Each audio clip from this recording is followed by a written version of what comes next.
خاوند لوی عزت دے گران حافظ عثمان حنفی، حافظ عثمان حنفی، حافظ عثمان حنفی۔ الحمدللہ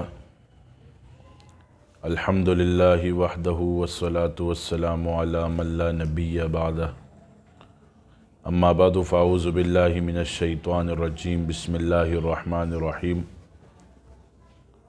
والعصر ان الانسان لفی خسر الا الذین آمنوا وعملوا الصالحات وتواصوا بالحق وتواصوا بالصبر۔ صدق اللہ العظیم وصدق رسولہ النبی الأمی الکریم، ونحن على ذلك لمن الشاہدین والشاکرین والحمد للہ رب العالمین۔ میرے انتہائی واجب الاحترام عزیز ساتھیوں، ماؤں بہنوں، اور جتنے مجھے ساتھی دیکھ رہے ہیں اور جتنے سن رہے ہیں، ہماری زندگی میں کامیابی جو ہے وہ دین کی وجہ سے ہوگی، اور اللہ اور اس کے رسول صلی اللہ علیہ وسلم کے احکام کو پورا کرنے کی وجہ سے ہوگی۔ میرے بھائیو دوستو، ہم آج کل دنیاوی تعلقات، دنیاوی رشتوں اور دنیاوی جو مصروفیات ہیں ان میں مصروف ہیں۔ کبھی ہم نے یہ نہیں سوچا کہ اللہ اور اس کے رسول صلی اللہ علیہ وسلم نے ہمیں جو احکامات بتائے ہیں، ہمیں جو طریقے بتائے ہیں، اس کو ہم کیسے پورا کریں گے، اس کی ہم پیروی کیسے کریں گے۔ کبھی ہم نے یہ نہیں سوچا۔ اصل میں ہماری جو سوچ ہوتی ہے وہ دنیا کی طرف ہوتی ہے۔ ہماری جو سوچ ہوتی ہے وہ ایک ایسے منصوبہ بندی کی طرف ہوتی ہے کہ وہ منصوبہ صرف دنیا کے لیے ہوتا ہے۔ دیکھیں، میں آپ کو آج ایک چھوٹی سی مثال دینا چاہتا ہوں۔ دنیا کی جو زندگی ہے وہ مختصر ہے۔ کیا ہے؟ مختصر ہے۔ اور آخرت کی جو زندگی ہے وہ ابد الاباد زندگی ہے۔ ابد الاباد سے مراد کیا ہے؟ کہ یہ ایسی زندگی ہے کہ کبھی ختم نہیں ہوگی۔ وہاں موت کو بھی موت آ جائے گی۔ کیا؟ وہاں موت کو بھی موت آ جائے گی، دوبارہ اس کو موت نہیں آئے گی۔ کوئی انسان وہاں ہوگا، اس کو دوبارہ موت نہیں آئے گی۔ دنیا میں ہم ایسے زندگی گزاریں اور ایسے جئیں کہ یہ ہمارے لیے قید خانہ ہے۔ حدیث شریف میں آتا ہے نا، الدنیا سجن المؤمن و جنت الکافر۔ لیکن افسوس، میں افسوس کے ساتھ کہنا چاہ رہا ہوں یہ بات، کہ ہم نے اس کو کیا سمجھا ہے؟ ہم نے اس کو جنت سمجھی ہے، قید خانہ نہیں سمجھا۔ قیدی کی مثال کیا ہوتی ہے؟ خود دیکھا جائے، قیدی کی حیثیت کیا ہوتی ہے؟ وہ نہ ایک جگہ سے باہر نکل سکتا ہے، اپنی زندگی کی روٹین نہیں کر سکتا، کچھ اس کی خواہش ہو وہ پوری نہیں کر سکتا، کچھ بات کرنا چاہے وہ کر نہیں سکتا۔ قیدی کی ایسے زندگی ہوتی ہے۔ لیکن یہاں پہ ہم کفار کو دیکھیں، کفار نے اپنے لیے بڑے بڑے بنگلے بنائے ہوئے ہیں، ہر قسم کی گاڑی، عیش و عشرت میں لگے ہیں، شراب پیتے ہیں، ہر قسم کے نشے کرتے ہیں، ہر قسم کی لذتیں کرتے ہیں، گناہ کرتے ہیں۔ کیوں؟ ان کے لیے مہلت ہے۔ وہ اس مختصر سی زندگی میں اور اس مختصر سے لمحات میں وہ جو کرنا چاہیں کریں، پھر آخرت میں ان کا کوئی حصہ نہیں۔ کیا ہے؟ آخرت میں اس کا کوئی حصہ نہیں ہے۔ لیکن افسوس اس بات پہ ہوتا ہے کہ مسلمان کو یہ کہا گیا کہ الدنیا سجن المؤمن و جنت الکافر، کہ مومن کے لیے دنیا جو ہے قید خانہ ہے اور کافر کے لیے جو ہے جنت ہے۔ لیکن افسوس اس بات پہ ہے کہ مسلمان نے اس کو قید خانہ نہیں سمجھا، اس کو جنت سمجھا ہوا ہے۔ یہاں دیکھیں، موت کو اتنا قریب سمجھا جائے کہ یہ ہمارے ہر وقت قریب ہے۔ ایک لمحہ کا پتہ نہیں چلتا، ایک سانس کا پتہ نہیں چلتا کہ یہ سانس کیسے ختم ہو جائے گا۔ کل نفس ذائقۃ الموت، ہر انسان نے جو موت کا ہے ذائقہ چکھنا ہے، ہر نفس نے۔ کوئی ایسا نہیں گزرا کہ اس نے موت کا ذائقہ نہ چکھا، ہر کوئی موت کے ذائقے سے گزرے گا، یہ چکھ کر گزرے گا اور موت آ جائے گی، پھر مر جائے گا۔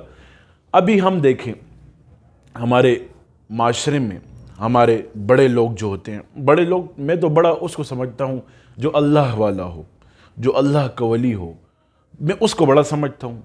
ابھی جو عام لوگ ہیں، جس کو دنیا بڑا کہتی ہے، کیا؟ جس کو دنیا بڑا کہتی ہے، اس کو میں بڑا نہیں سمجھتا، پیسوں والوں کو میں بڑا نہیں سمجھتا۔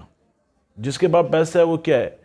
یہاں کا پیسہ بھی دھوکہ ہے، یہاں کا سونا بھی دھوکہ ہے، یہاں کا چاندی بھی دھوکہ ہے، یہاں کا ہر کچھ دھوکہ ہے، یہاں کے تعلقات بھی عارضی ہیں، یہاں کے جو سوچیں ہیں وہ بھی عارضی ہیں، یہاں کی جو خواہشات ہیں وہ بھی عارضی ہیں۔ میں بات کر رہا تھا ایک نظام حیات پر۔ دیکھیں، جس کو لوگ بڑا کہتے ہیں، فلاں ایم پی اے ہے، فلاں منسٹر ہے، فلاں ایم این اے ہے، فلاں ارب پتی ہے، کروڑ پتی ہے، اس کی زندگی کتنی ہوگی؟ زیادہ سے زیادہ 60 برس کی ہوگی، زیادہ سے زیادہ 70 برس کی ہوگی۔ لیکن اس کی 70 برس کی زندگی جو ہے وہ ٹینشن میں گزرتی ہے۔ کس میں گزرتی ہے؟ کیونکہ غفلت کی زندگی گزارتا ہے یہ۔ جس کے پاس پیسہ آتا ہے وہ آٹومیٹک غافل ہو جاتا ہے، اللہ کی یاد سے دور ہو جاتا ہے، اور بعض ایسے ہوتے ہیں جن کے پاس پیسہ آتا ہے وہ اللہ کے اور قریب ہو جاتے ہیں۔ ہر دنیا میں ہر قسم کے لوگ رہتے ہیں، ہر کیٹیگری کے لوگ رہتے ہیں۔ دیکھیں، میں ایک مختصر سی بات آپ لوگوں سے کرنا چاہوں گا۔ میرے پاس کچھ شخص آئے ملاقات کے لیے، وہ مجھے کہنے لگے کہ ہماری فلاں جگہ پراپرٹی ہے، ہماری فلاں جگہ پراپرٹی ہے، ہمارا یہ ہے، ہمارا وہ ہے۔ میں نے کہا حاجی صاحب آپ مقصد کی بات کریں مجھ سے، آپ کہنا کیا چاہتے ہیں؟ کہتا ہے کہ میرے پاس اتنی پراپرٹی ہے کہ میرے جو قوم قبیلہ جو ہے بہت بڑے خاندان سے تھے، تعلق رکھتے تھے، ان سے ان کا رشتہ تھا، ریلیٹیو تھے خاندان سے۔ انہوں نے مجھے کہا کہ بس ہمیں ایک چیز چاہیے۔ میں نے کہا کیا چاہیے؟ کہتا سکون ہماری زندگی میں نہیں، ہمیں سکون کیسے ملے گا؟ میں نے کہا سکون اللہ کی یاد میں ہے اور کسی چیز میں نہیں ہے، نبی صلی اللہ علیہ وسلم کے احکامات کو پورا کرنے میں ہے، اور کسی چیز میں سکون نہیں ہے۔ لیکن ہماری غفلت کیا ہے؟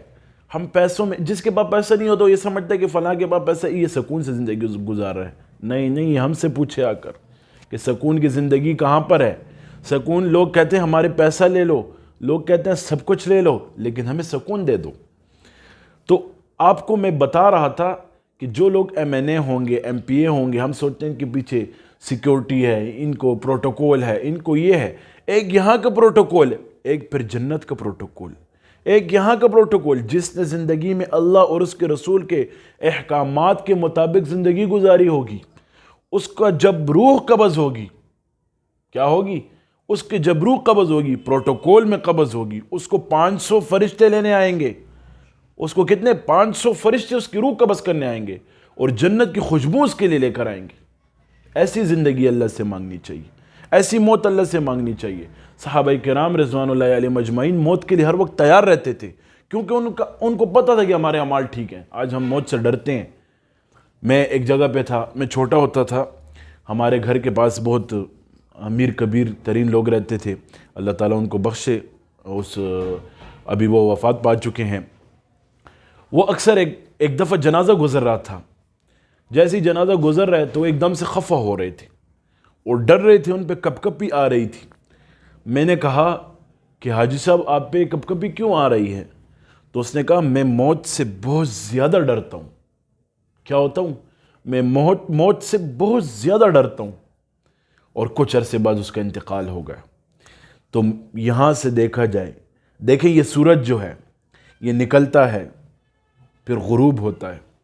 یہ غروب سورج سے ہم اندازہ لگائیں کہ یہاں کے تعلقات بھی عارضی ہیں، یہاں کا پیسہ بھی عارضی ہے، یہاں کی شہرت بھی عارضی ہے، یہاں کی ہر چیز عارضی ہے، اور یہاں کے ہر چیز کو فنا ہونا ہے۔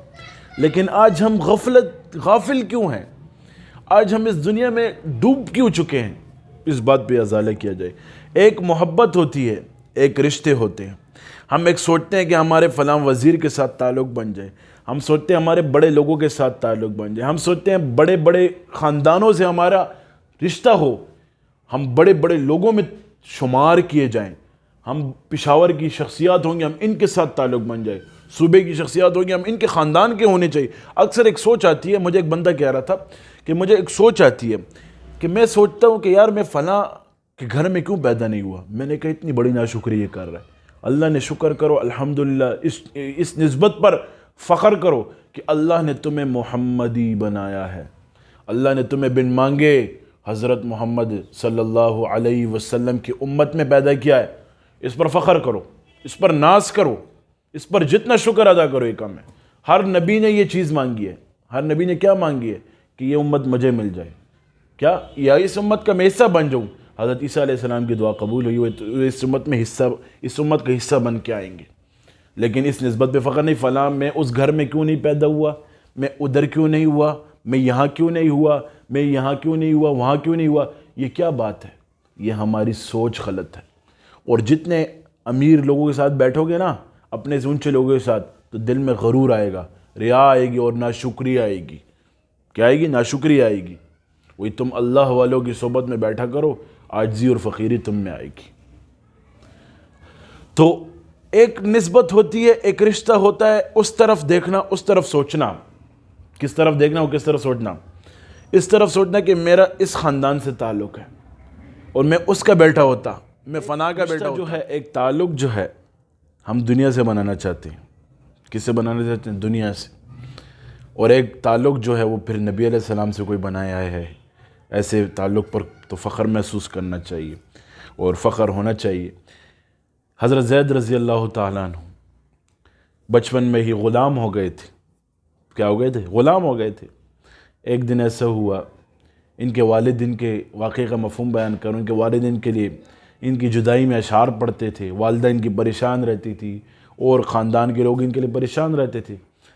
ایک دن کسی نے کہا کہ آپ کو بیٹا فلاں جگہ پہ ہے، وہ نبی علیہ السلام کی خدمت میں حاضر ہو گئی۔ جب دیکھا، بیٹھے تھے حضرت زید رضی اللہ تعالیٰ عنہ بیٹھے تھے، تو حضرت زید کو کہا کہ میں بہت پریشان رہتا ہوں تمہارے لیے، تمہاری والدہ بہت پریشان رہتی ہے اور خاندان کے لوگ تمہارے لیے بہت پریشان رہتے ہیں، چلو ہمارے ساتھ چلو۔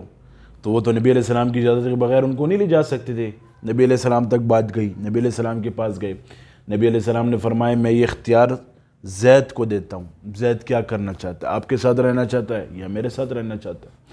حضرت زید رضی اللہ تعالیٰ نے اپنے والد کی آنکھوں میں آنکھیں ڈال کر دیکھا، پھر چہرہ نبوت صلی اللہ علیہ وسلم کو دیکھا، تو نبی علیہ السلام کی جا کر گود میں بیٹھ گئی کہ میں یا رسول اللہ صلی اللہ علیہ وسلم میں آپ کے بنا نہیں رہ سکتا۔ ہائے ہائے ہائے، یہ محبت تھی، یہ عشق تھا۔ پھر نبی علیہ السلام نے ان کو اپنا بیٹا بنا لیا۔ پھر صحابہ کرام رضوان اللہ علیہم اجمعین ان کو تعظیم کی وجہ سے، عزت کی وجہ سے زید بن محمد کہتے تھے۔ سبحان اللہ، ایسے زندگی کے واقعات دیکھیں۔ پھر ان پہ صحابہ کرام رضوان ان کا بڑا اکرام کرتے تھے، اور ان کے لیے سب سے بڑی خوش قسمتی اور خوشبختی، قرآن میں ایک صحابی کا بھی نام کا ذکر نہیں ہوا، اس کا ذکر ہوا ہے فلما قضا زید منہا وطرا زوجناکہا۔ آپ خود سوچیں کتنے بڑے اعزاز سے نوازا گیا۔ دیکھیں، میں مدینہ منورہ میں تھا، ایک میوزیم میرا جانا ہوا، وہاں کچھ پتھر پڑے تھے، تو وہ پتھر میں نے دیکھے۔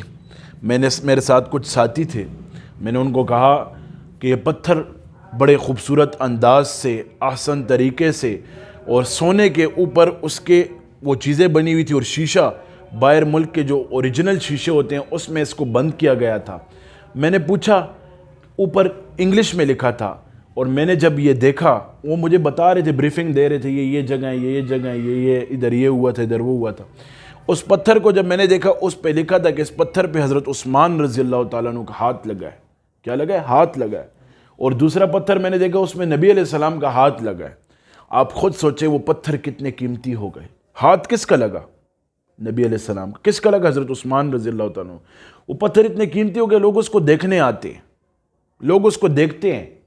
آپ خود سوچیں، یہ تو پتھر ہیں، اور انسان کو تو یہ نسبت جو ہے وراثت میں ملی ہے، انسان کو تو یہ نسبت بچپن سے ملی ہے۔ آج انسان اور مسلمان نہیں کیوں اس چیز کو بھول گئے؟ اپنی نسبت کو کیوں بھول گئے؟ وہ کہتے ہیں اپنی پہچان سیکھو۔ اپنی پہچان کیسے سیکھیں گے؟ اللہ والوں کی صحبت میں بیٹھ کے سیکھیں گے کہ ہم کیا ہیں اور کیا ہو گئے ہیں، ہم کیا تھے اور کیا ہو گئے ہیں، ہماری منزل کیا ہے اور ہم جا رہے کیا ہیں۔ ہم کفار کے اسٹائل اپنانے کو فخر سمجھتے ہیں، ہم کفار کی چیزیں اپناتے وقت فخر سمجھتے ہیں۔ کفار ایسے کرتے ہیں، ہم بھی ویسے کرتے ہیں، لیکن کفار ہمارے نبی علیہ السلام کی زندگی کو اٹھاتے ہیں۔ وہ جو زندگی کی کامیابی کی طرف چل رہے ہیں، میں خدا کی قسم، خدا کی قسم حلفاً کہہ رہا ہوں، حضرت عمر کا قانون اپناتے ہیں، نبی علیہ السلام کی زندگی پڑھتے ہیں، صحابہ کی زندگی پڑھتے ہیں، کامیابیوں کی طرف چل رہے ہیں، لیکن ان کی کامیابی دنیا میں ہی ہوگی، آخرت میں ان کو کوئی صلہ نہیں ملے گا۔ اگر مسلمان اس کامیابی کو پکڑ لے، اگر مسلمان اس چیز کو پکڑ لے، اس چیز کو تھام لے اور اس رسی کو ہاتھ میں مضبوطی سے پکڑ لے کہ میں نے صرف اور صرف اللہ اور اس کے رسول کے احکامات کو پہچاننا ہے اور کرنا ہے اور زندگی میں لانا ہے، میں خدا کی قسم اٹھا کے کہتا ہوں، زندگی کیا چیز ہے؟ دنیا آخرت میں آپ کو اس کا فائدہ ملے گا، دنیا آخرت میں اس کا فائدہ ملے گا۔ تو اللہ تبارک و تعالی ہمیں ان باتوں پر عمل کرنے کی توفیق نصیب فرمائے اور اللہ ہم سے راضی ہو جائے، اور خصوصاً یہ دعا کیا کریں کہ ہم جو اعمال کرتے ہیں، ہم جو نیک کام کرتے ہیں، ثواب کرتے ہیں، نماز پڑھتے ہیں اور جو کچھ اعمال کرتے ہیں، ہر انسان کے اللہ تعالیٰ سے ایک راز و نیاز ہوتا ہے، تو صرف اللہ کی رضا کے لیے کریں، کہ لوگوں کو دکھاوے کے لیے نہ کریں۔